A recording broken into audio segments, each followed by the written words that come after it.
Jacob, how's it going, my friend? It's going great. It's going great. How about you? I'm good. Thanks for asking. Thanks for coming on Dads with Mikes. I'm really excited about today's show. So thanks again for doing this. No, thank you so much for the invite. My pleasure. Jacob, can you tell me a little bit about yourself? So my background is actually in engineering. I've been an engineer for the past years. I graduated in engineering, both in my bachelor's and in my master's, but my interest has always been human behavior. So why do we make certain decisions? Why do we take decision A over decision B? What are the variables, let's say, that at uh, at stake when we make decisions? That's been my, let's say, my focus for the past 2 to 3 years, really understanding people's decisions. Okay, and what's I'm glad that you said human behavior because today's episode obviously is about people and their phone addictions, or seemingly, because some people, will not admit that they have a phone addiction. Okay. What's your experience with that on a personal level? Have you ever been addicted, if we can use that term for you, to your phone? Mhm. For me, it wasn't the phone necessarily. It was more screens in general. So, for example, video games. So it was having that constant pool of I gotta play, I gotta play, I gotta play.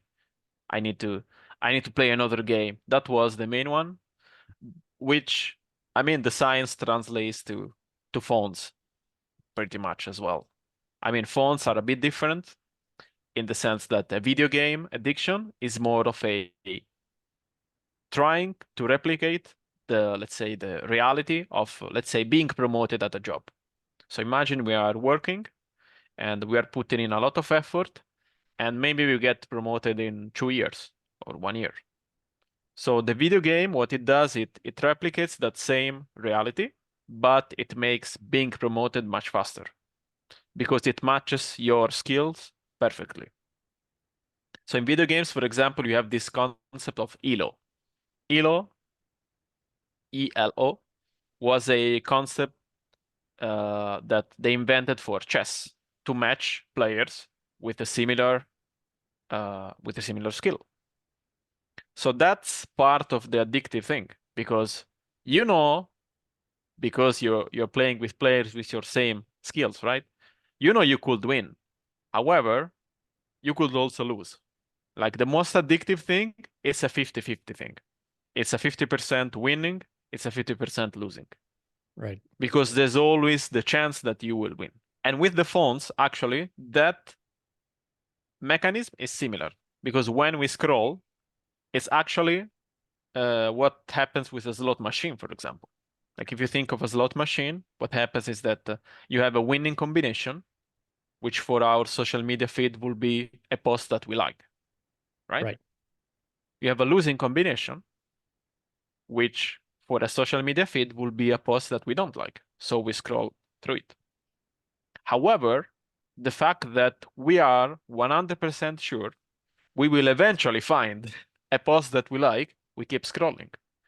So imagine the scroll motion being us pulling the lever of the slot machine. Right. And the coin that we insert is not a real coin. It's not like 50 cents or $1. It's time. So Right. this is like it's like a mirroring effect. That's why I like to say that a phone with a social media account on it is literally a 24/7 casino in our pocket. That's a good way of putting it. I like that. And the reason I invited you, Jacob, especially, um, is because I see it all the time. And it really bothers me. You know, I go bring my kids to swimming lessons.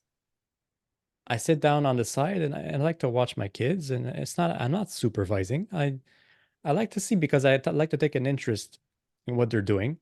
And in the event that they look over at me because they did something that they're proud of in the pool, if they look over at me and my face is in the phone, there's going to be disappointment on their part. that I didn't see, I didn't witness what they were doing, and that they're so proud of. They just wanted to see my reaction.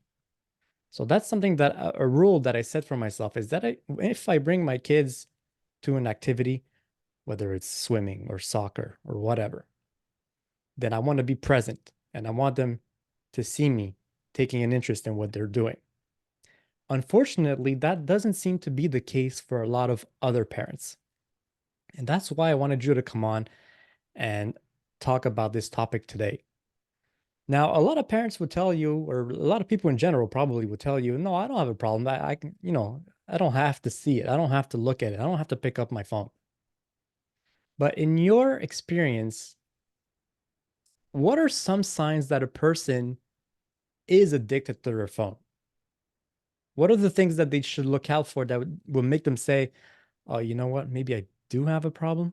Yeah, that's an interesting question because people, we are people, right? We like to define things as we want. So the way I do it, it's I ask people different questions. So for example, is your screen time preventing you from doing other things?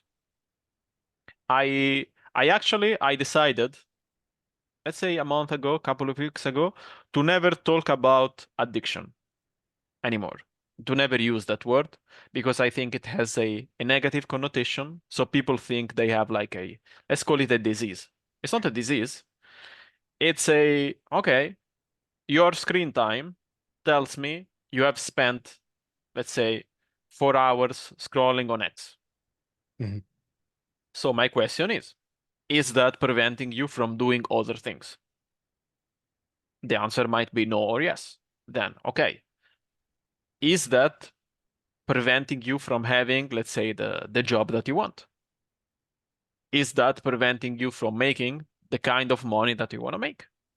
Is that preventing you from having the type of relationships that you want to have? Perhaps you want to be more present with your wife, with your kids.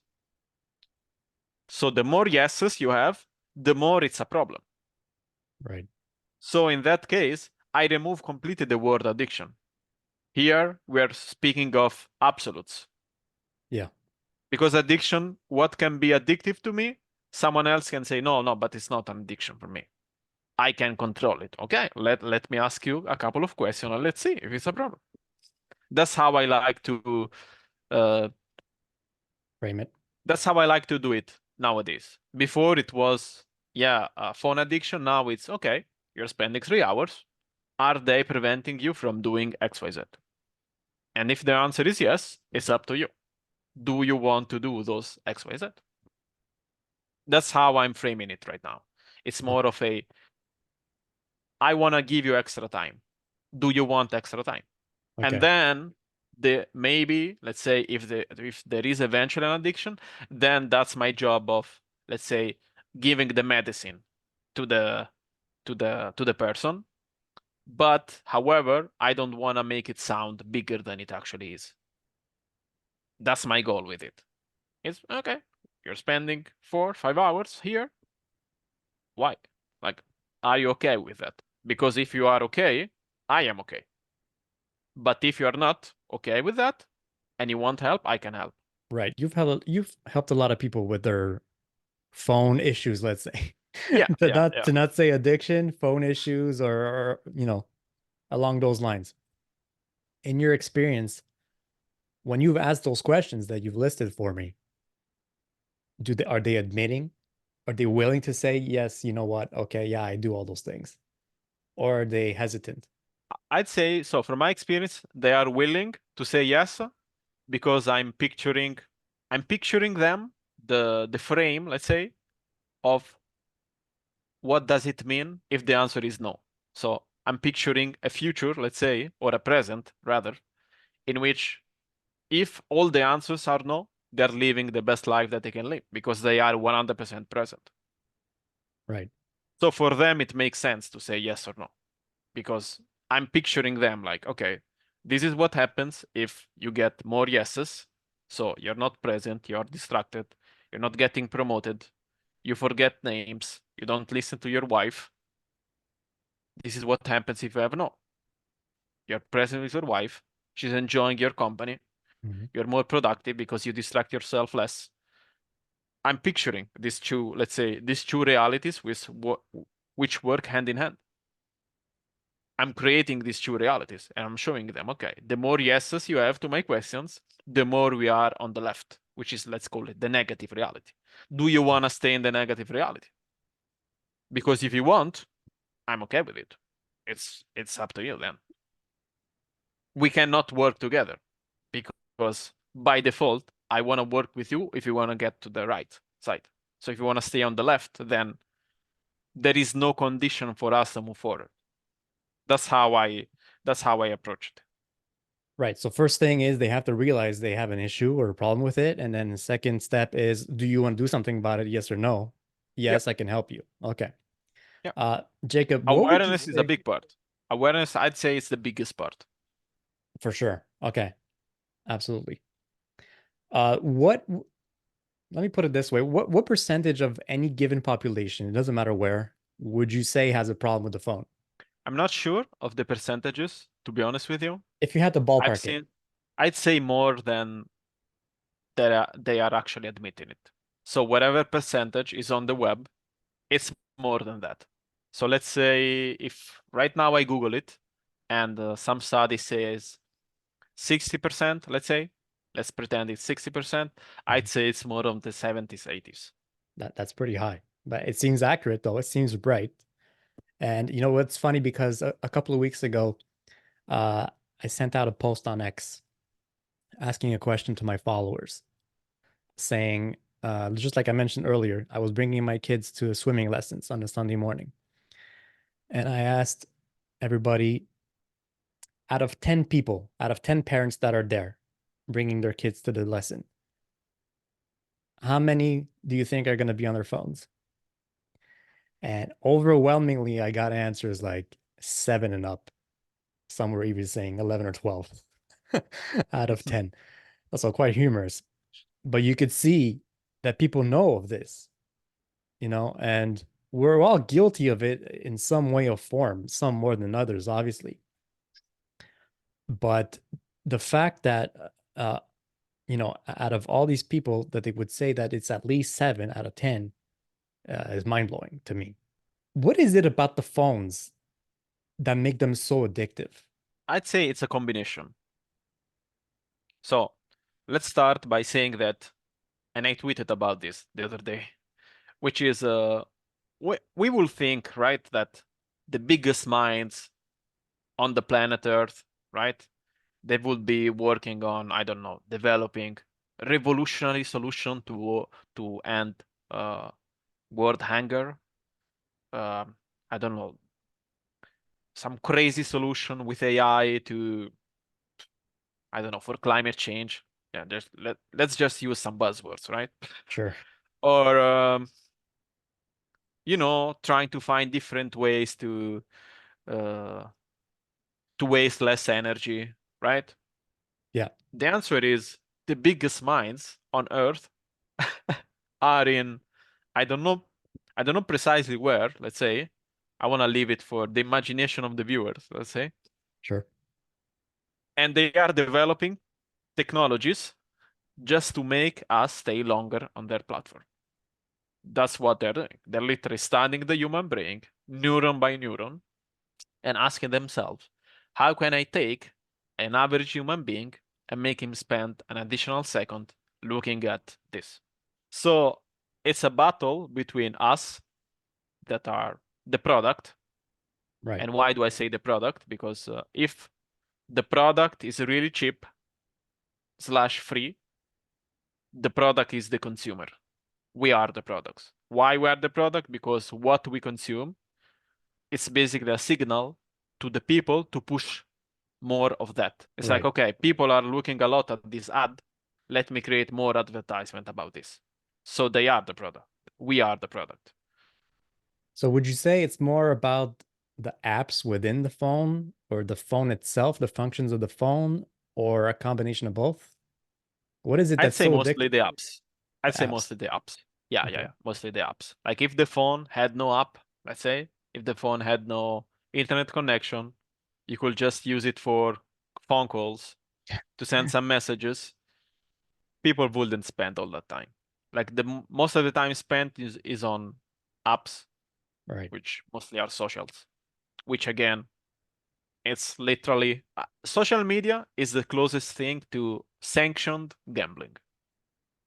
Is the closest thing. They work like exactly the same. It's just the naming is different, but the rationale behind it is the same. Okay.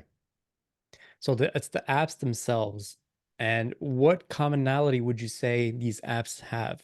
I'd say, and I haven't studied this enough, to be honest with you, but I'm sure because I saw some studies, it's the colors that they use. Okay. And another thing that we need to take into consideration, there is a lot of testing behind these apps. And testing, basically, it's made in a way such that if I put a button here, what happens? If I put a button here, what happens? If I put two buttons, what happens? And the goal is still the same. I'm gonna A/B test where do I put certain things in my app, such that people will click more and stay more. Like I remember, for example, the blue color for Facebook. And again, I haven't like studied enough this, but I'm 100% sure colors play a big role, like a big role. Specific colors for thumbnails for videos make it more attractive, make people want to click on it. So it's the same thing for these apps and the colors that they use on their interface. Yeah. 100%. I mean, I wouldn't be surprised if that was one of the main things. Okay. And then you have for social, basically what we said before, which is the mimicking of a of a slot machine. Right. That's the biggest. That's the biggest part, because we know for certainty that there's gonna be a post that we like. Otherwise, it wouldn't be scrolling, right? Like Yeah. imagine if I knew with 100% certainty that I wouldn't find anything that I like. I wouldn't scroll, right? Like it would be stupid. Yeah. But the chance of finding something that I would like, that makes me scroll. That makes me scroll. It's that part. There is a 100% certainty that I will find something that I will like. I just don't know when. Uh, that's the most addictive mechanism present in nature, Hmm. which is called something that goes like random intermittent reward. Okay. So you're gonna get the reward, you just don't know when. It's kind of like a mouse making its way through a maze for that piece of cheese. Yeah, And the yeah. scrolling is the mouse finding its way through the maze. Yeah. Same thing. Same thing. Or another analogy which was used was a dog digging for a bone. That will be another close analogy. Yeah. Unfortunately. Makes sense though. And Jacob, look again, from my perspective as a parent, my biggest issues with it is that I constantly see parents on their phones. It's the same thing at the park. I take my kids to the park, whereas I like to be active and play with my children. Other parents mostly are sitting on the bench on the side, again, looking at their phones. Now, there are two things with this for me. Again, it's the kids not seeing their parents involved and interested in what they're doing, but also it's about modeling the behavior as a parent. So the children are constantly seeing us as parents on our phones. Now, my question to you is, how likely is it that the children themselves will develop a dependence on phones when they grow up because haven't seen their parents their entire childhood constantly on it?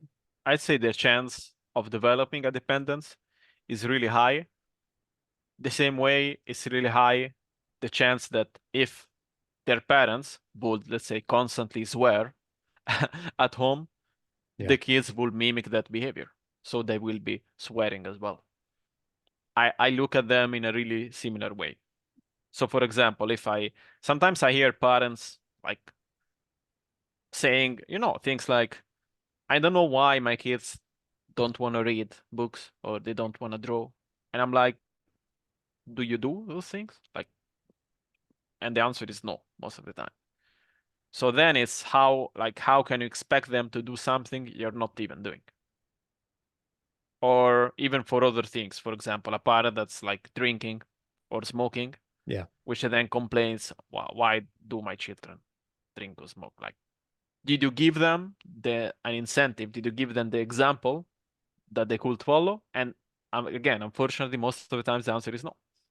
So the same is gonna be for let's say electronic behavior. Like some parents, because I worked with teenagers, I prefer teenagers and parents because with teenagers I can use more my systems to work. Okay. And most of the times the parents that they came up to me wanting, let's say, help for their teenager were the same parents that they had an issue with their phone.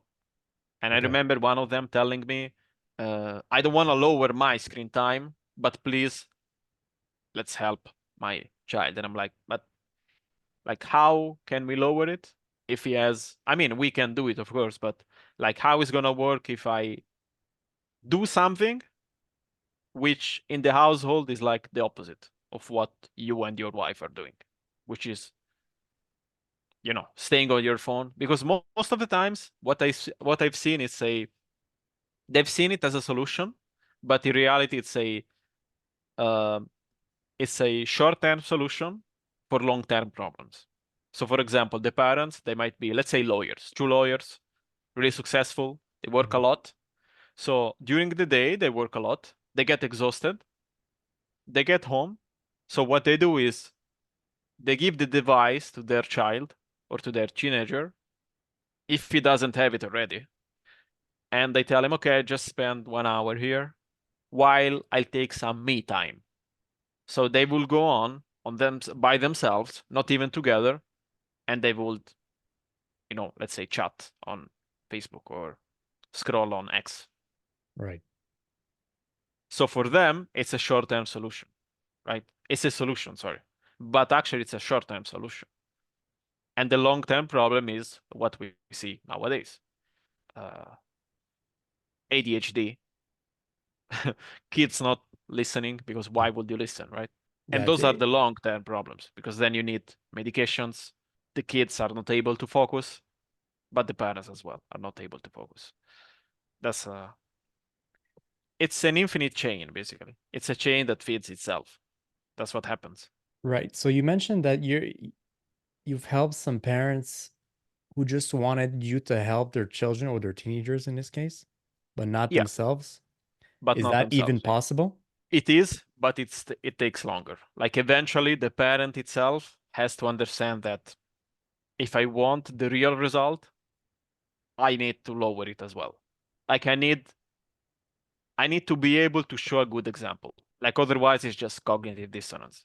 Because then It's the just kid could just say, well, okay, why do I have to do it? My parents don't do it. And they're supposed to be yeah, the exactly. leadership figures in my life, right? Yeah, exactly. Exactly. We spoke about, how phone addictions are preventing people from being present parents. That's the biggest issue I have with it. And you spoke about it a little bit earlier, but can you go into more into detail? Like, what else are they preventing people from doing? You mentioned, is it preventing you from getting the job that you want? What else is it really impeding on in people's lives? Getting the job you want for the simple reason that getting distracted, as basic as it might be, it's actually the same reason why we are not able to fully focus, let's say, on a complex task. And we all know that even in business or at work, even in relationships, like the real results that you get are those results when you are fully 100% focused on the task. And that's basically the difference between, let's say, working on a task for 3 hours with an intensity of 10, which will mean you're fully focused, versus working on the same task with intensity 3 for 10 hours. So if you do the multiplication, they are both 30. But one takes you 3 hours and the other takes you 10. Right. So apply that for the whole year. It's not just one day. So if I lose 7 hours today and tomorrow and the day after, then at the end of the year, I need to do the multiplication. It accumulates pretty And quickly. and that's a big number. So if you have a peer, if you have a colleague that's fully focused, that means he has, I don't even want to say the number, but that's a big number of hours of advantage over you. Right. Because that's how it works. Like it accumulates really fast. So by default, you are not able to get the same result as him, as this, let's say, colleague. Now, most people, they just get distracted. That's the normality. But Yeah. within a normality, you have the opportunity. So if everybody is doing something wrong, that means if you don't do it, by default, you go ahead. Like if everybody was, let's say, walking on one leg, and you will be like, I want to walk with 2 legs. By default, you will be ahead of your competition, let's say, Yeah, right? of course. So with distraction, it's the same. So that's one thing. If you're able to fully master your distraction, so I don't want to say never get distracted. We are humans. Yeah. But It there are happens. distractions and distractions, let's say. Yeah. There is a different level of it. If you can master that, if you can master stress, because stress actually is the number one reason that we feel the urge to check our phone. And then I will explain why. Okay. So stress puts us in a state which is called a deficit of dopamine. So that means our body craves dopamine. Right. It's like it goes into an emergency mode, which means that give me dopamine now. Imagine our brain screaming, please give me dopamine. We are stressed. Yeah. We need something to get back to normality. And normally, that dopamine would have been, let's say, smoking a cigarette for people. If you see, like, in the office, people that are working on a complex task and they're really stressed, they tend to smoke a lot more than normal. So the cigarette is not, I mean, there are still like normal cigarettes, right? Or cigars or whatever.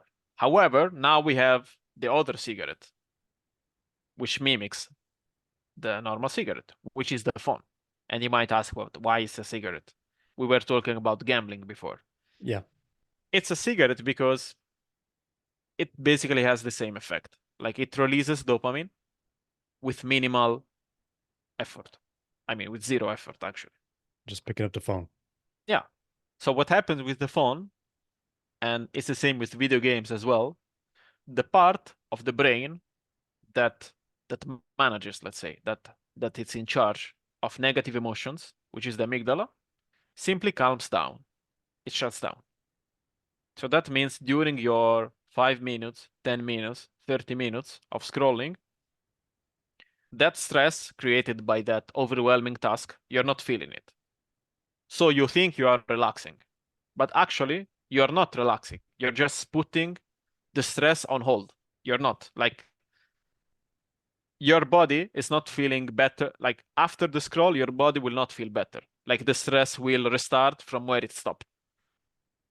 That's the part that we miss. See, that's very interesting because I never thought about stress being a reason why people pick up their phones. I would have thought it would be more because of boredom. Boredom is actually a because people are clever. Like when they sell us these devices, they know which kind of language they use. So boredom in actuality can be a different set of, let's say, features or words. So for example, behind boredom, like the real answer is what's behind the boredom, Right. which normally is understimulation. Normally is being underwhelmed by a task. So underwhelming, it's another factor. Another factor can be being dissatisfied. When your dopamine comes from sources that necessitate really low effort, but they can give you instant dopamine, what happens is that your baseline changes. Okay. So imagine that I think this is an example that's a bit easier and a bit clearer to understand. So imagine you're driving a car and you get used to driving at 100 miles per hour. Okay. So you keep driving like that for 1 month, 1 year. After you do that, everything that's below 100, it will look slow because Right. you got used to 100. So the same is with scrolling, for example. If you scroll consistently, you are training your brain to be stimulated at a certain level.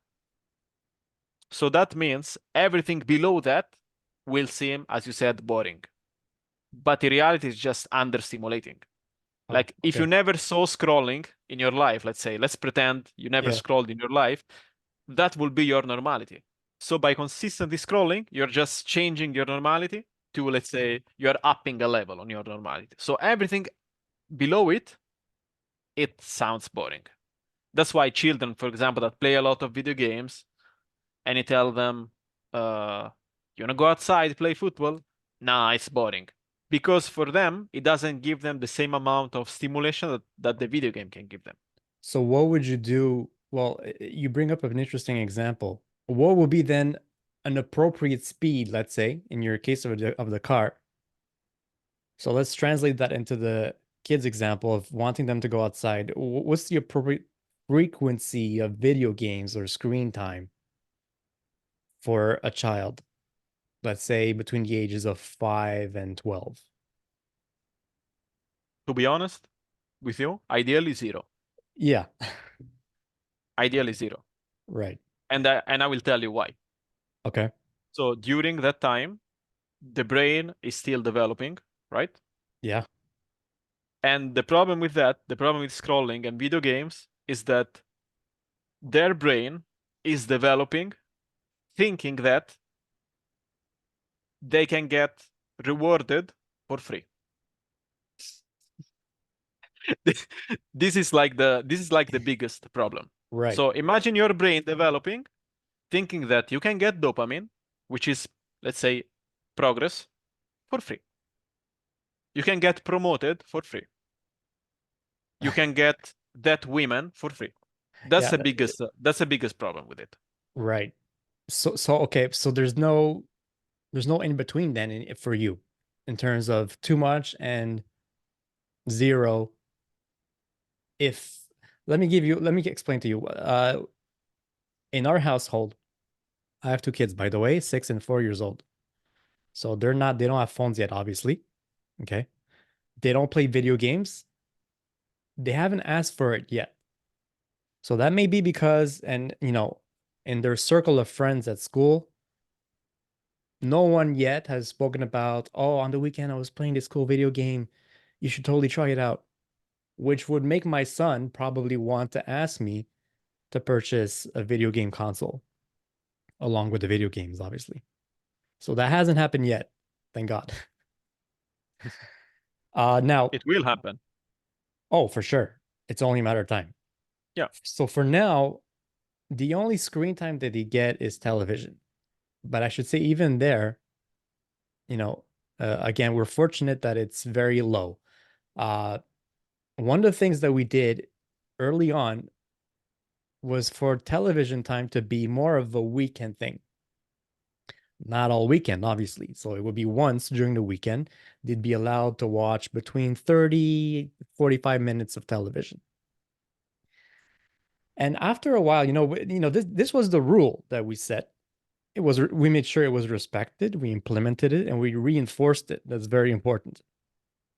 And we always encouraged free play. So puzzles, coloring, um, blocks, like Legos, playing outside, obviously, going to the park. After a while, we noticed that they were asking less and less to watch TV on the weekend. Even after a while, big surprise, they stopped asking altogether. So now it's been a long time since they've asked us to put on the TV on the weekend. So is that one way that parents could go about it if the children are asking for it, ideally, yes, I'm 100% agreeing with you. Zero screen time would be, in a perfect world, would be ideal. But what are some rules for those that don't want to cut it out completely? What are some rules or limitations that they could set for their children that would make sense? And what's the maximum that they should set so that it doesn't become a problem? So I'd say if you can't make it 0, make it something, but make it supervised. Okay. Why supervised? It has to be supervised because with supervision, basically the parent can teach the child, how to use it as a tool. This is a tool. So you use your phone doesn't use you, which is the real problem, right? Yeah. So for example, a good way in which a device can use, would be a creative way. So instead of consuming content, it will be even a targeted consumption to, let's say, discuss, let's say, with the parent and the child. Okay, we just watched this. What is your idea? Maybe you want to teach him a lesson. So you watch, I don't know, like the snippet of a movie and you discuss it. So then what you're doing is you are consuming, but you're putting also the effort part, which is the part that generally is not there because it's like doom scrolling, right? There Right. is no effort involved. But imagine that every post that you checked, you will study the post. You will actually write down what you think about the post. That will balance out your dopamine, let's say. So you wouldn't get your dopamine just by scrolling. You will get your dopamine in a balanced way, let's say, which is scrolling plus, okay, let me actually use what I just what I just saw. So imagine, for example, let's say, let's use a real example. Yeah. Let's say now a child of yours wants to go on Facebook. So you open the feed of Facebook, you start scrolling, let's say, for 2 seconds, and then you find a post that looks good. So what I will do is stop on the post and discuss it. Just discuss. Let's use help them basically using their brain. Okay, let's think about what we just saw. Because what happens otherwise is, oh, cool. Let me look at the next one. Oh, another one. Let me look at the next one. Yeah. So there is no time for the brain to actually process the information. Right. So that processing of information, we could say it's the effort part that normally is not there. When there is effort involved, you make it a lot less addictive because addictive behavior generally are those behaviors that they don't require effort. You get rewarded for doing nothing. That's the addictive part. But Yeah. if you introduce effort, then you can counterbalance, let's say, the addictive part of a device. That's how I do it, for example. Like I consume content because I want to create content. And that will be my effort part. And that's why, for example, I don't doom scroll because it's not possible. Like if you're using everything that you consume for creation, how much can you consume? Right. It's tough. Okay. So going along those lines, at some point, like we said, at some point in time, our kids are going to ask us for a phone, right? Now, I hopefully that would be well into their teenage years. But I hear about already school children from 10 to 12 years old getting a phone. And the reason behind that, and the reason provided by parents in those cases, is usually along the lines of, well, I gave him one so that he can send me a message when he gets to school, so I know he's safe. Or he's going to his friend's house on his bicycle. I want him to let me know when he gets there. Again, safety reasons, and also to call me if he needs anything. What are your thoughts on that? So obviously for me, that's a good reason. So if that's the case, that the initial reason for giving your kid a phone is for safety, how do we make sure it doesn't turn into more than that? Now, there are obviously functions on the phone that would allow you to not have data on it or Wi-Fi. So it will be just a device to call and text. That is possible. I know that. But what are some of the other things that we can do to prevent it from being, uh, Dad, my friends are on Snapchat or whatever kids are doing these days? How do we prevent it from going there? Or if it is there, then because of peer pressure, what should parents do about it? So peer pressure is another instance of short-term solution for long-term problems. Because what is that peer pressure? Like for a 14-year-old, peer pressure might be that all their friends, they have phones and they watch certain things that they wouldn't normally need to watch, right? Without going into too much details. What's the solution, right? So the solution is I will literally ask, okay, what are you doing on Snapchat? Like, why is it so important for you to be on Snapchat? Why is it necessary? I will try to just to understand. Like, are you just wasting time on Snapchat? Are you messaging on Snapchat? Are you sending, I don't know, pictures? What kind of pictures are you sending? Because I know some people that, yeah, they used Snapchat, they used social media, and then they had some other issues, right? Yeah. Because maybe the picture that they were sending weren't really, you know, weren't really that good. So I will just be honest with them, trying to understand, okay, what are we trying to achieve here? What are we trying to do? And based on that, make a decision, which ideally will be I will give you a phone with no functions that you can only use to call and receive calls. Yeah. Because in that case, I just eliminate the problem at the root. That will be ideally the case. The Yeah. other case will be just sit down and have an honest conversation. Why do you need Snapchat? Why do you need data on your phone? Like, what are you going to do with it? And Well, then with the peer pressure, it's similar. Okay, I making the kid understand the short term, let's say, problem, the long term problem, the short term solution, and the long term solution. yeah, for me, look, again, it's still very early. My kids are young, Uh, I, I'm s- I'm already thinking about it because I want to prepare myself mentally for what's to come, and make sure I have a plan in place along with my wife that we talk about this, and we make sure that it's going to be controlled and supervised, as you say. But I can't help but think of peer pressure, like we talked about. Their friends are going to say, "Oh, how come you don't have a phone? Oh, how come you're not on Facebook?" and all that kinds of stuff. For me, I'm telling myself that once it does get to that point, my answer is going to be, okay, I understand. This is what your friends are doing in their house, but in our family, this is what we do. And we do it because we want to be healthy and happy and be mentally sane, mentally healthy. And I'm going to go into detail as to why, these things it's much better to control than to just openly do it and without any restrictions or control. Now, I realize fully well, I can already hear a bunch of parents saying, "Oh, yeah, good luck with that." I hear you. That's what I'm planning on doing. Is it going to work? Well, you know what?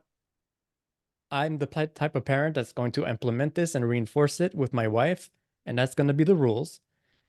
My kids might get upset with us. That's fine. I'm willing to live with that. They already get upset with me now, and they're only 6 and 4. Okay, fine. I'm going to live with it. But I'm going to make it clear to them that it's for their own well-being. Now, I understand and I realize that it's a lot easier said than done, but that's how it's going to be for me. Now, I'm glad we spoke about all this, and now we realize what the issues are and where the problems lie.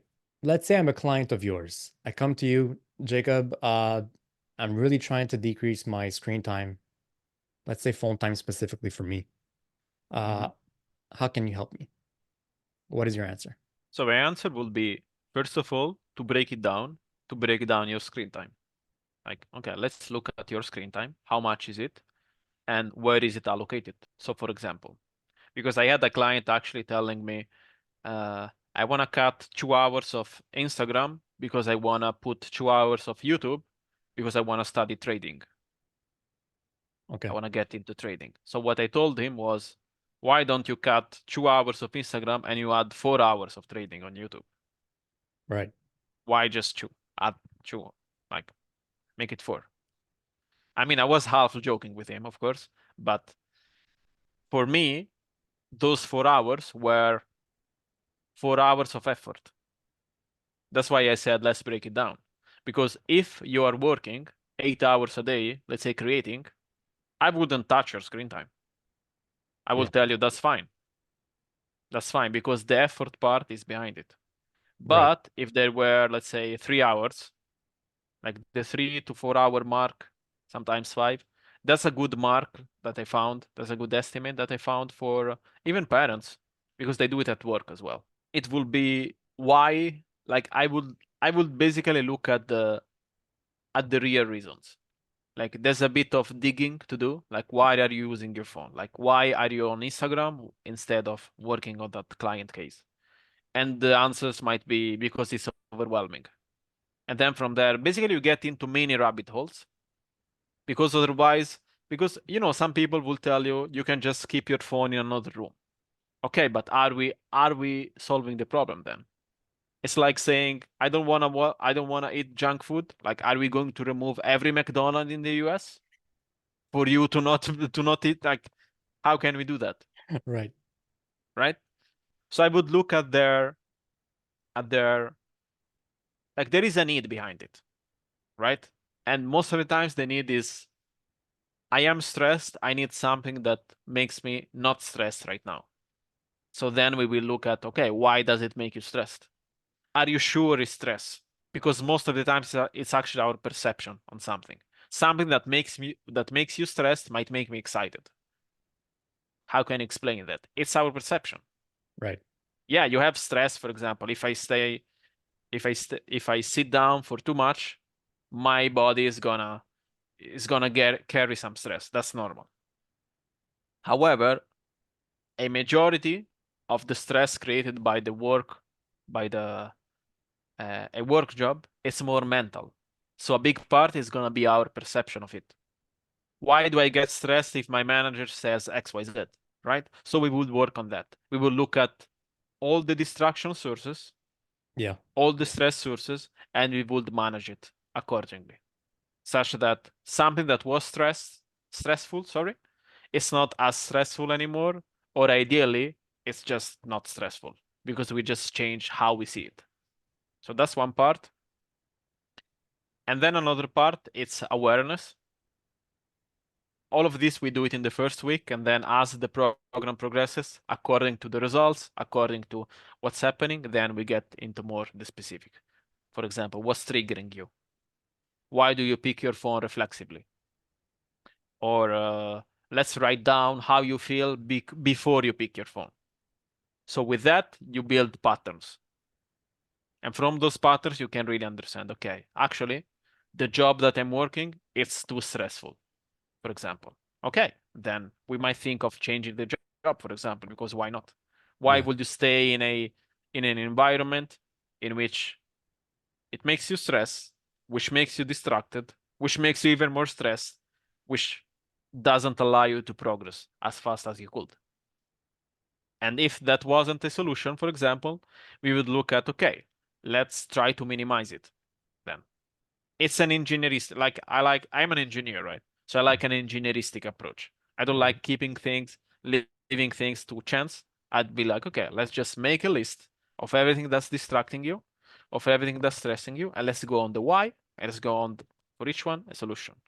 Ideally, we have a solution that covers, let's say, 80% of the stressors or uh, the distraction sources, and then we will apply that both at work and both in real life. Why does your wife complain? Because I am distracted. Okay, why are you distracted? Because we are having arguments. Okay, why are you having an argument? We will basically get into the rabbit hole to get to the real problem, solve the real problem, such that the domino now works. Okay, if we solve the problem at the root, then everything that comes after is just solved automatically. It's just a cause and effect. That's when that's why I tend to work one-on-one, and I don't just, let's say, sell an ebook, because I understand it's not just use this system. It's really, okay, let's actually get into the nitty-gritty stuff. Okay, why are we spending 3 hours on Instagram, basically? And from there, just getting into it till we find the real reason. Okay. So it goes way deeper than just giving them tricks. You know what? Problem solved. Put your phone in another room. Or problem solve, set a limit on your phone that it cuts you off at, I don't know, 2 hours. Because with those little tricks, you're not really solving the root of the problem, the cause of the problem. Okay. Yeah, That's exactly. Exactly. Again, it's like saying to somebody that doesn't want to eat McDonald's to, I don't know, like, are we going to hide all the McDonald's in your neighborhood? Like, how's that gonna work, right? yeah. It's not it's You're not gonna find a realistic. way. You're gonna find another one. You're gonna find a Wendy's or something. Exactly, exactly. Because when the situation arises again, what's gonna happen then? All the tricks in the world Yeah. are not going to work. The They short-term don't work. solutions don't work. Yeah. It's yeah, you got to look at it in building good habits, and that would enable the long-term well-being and resolving of the content of the issue, right? Yeah, yeah, yeah, exactly. But most importantly, really understanding the root causes of why is the bad habit there. Yeah, Because I guarantee you, there's always a need behind it. And the need is a good need. Like, it's a need, right? We are yeah, humans, we have needs. However, sometimes it's a perceived need. So, for example, people might tell you that I feel lonely. But are you really lonely? Don't you have people that love you? Yes. And then we are breaking down the perceived loneliness, right? right, Okay, why don't you call them? And then the loneliness goes down. So now the desire to escape the loneliness is not even there because there's no loneliness. It's not a thing anymore. right. That's why it takes a bit more time, but it's something that in the long run, it's just you have solved your problem. And now we're talking about scrolling, but that root cause of the problem can be a problem in so many other things, even relationships. I don't wanna have a conversation because I prefer to escape, let's say, instead of solving the thing, because I'm afraid things might go bad. And then what makes you think that? And then we go on that again. And the cool thing is that those are the type of questions that we are escaping from. So for me, I am literally filling the gaps of I'm helping people filling the gaps in a certain sense. Yeah, So I'm telling them, okay, let's get distracted. Why do you get distracted? So let's actually feel that. Because when we do, then the reason to be distracted simply disappears. There is no other reason, basically. That's how I like to. It takes a bit of time. That's why the program I used to do 30 days, okay, which worked, but now I do more 60 because for some people I realized they need a bit more time to metabolize some of the let's say materials. uh, some of the answers that we came Okay, up with. It's okay. a bit more. So in your experience, how long does it take for somebody to resolve their issue? 60 days, 90 days, maybe even?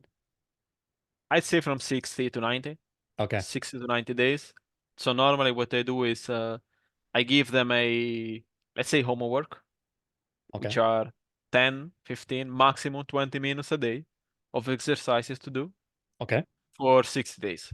That's all I ask them. Coach Jacob, thank you so much for doing this. Where can people find you if they need help or if they want advice or they want to look into your services? So they can find me on X at the Coach Jacob.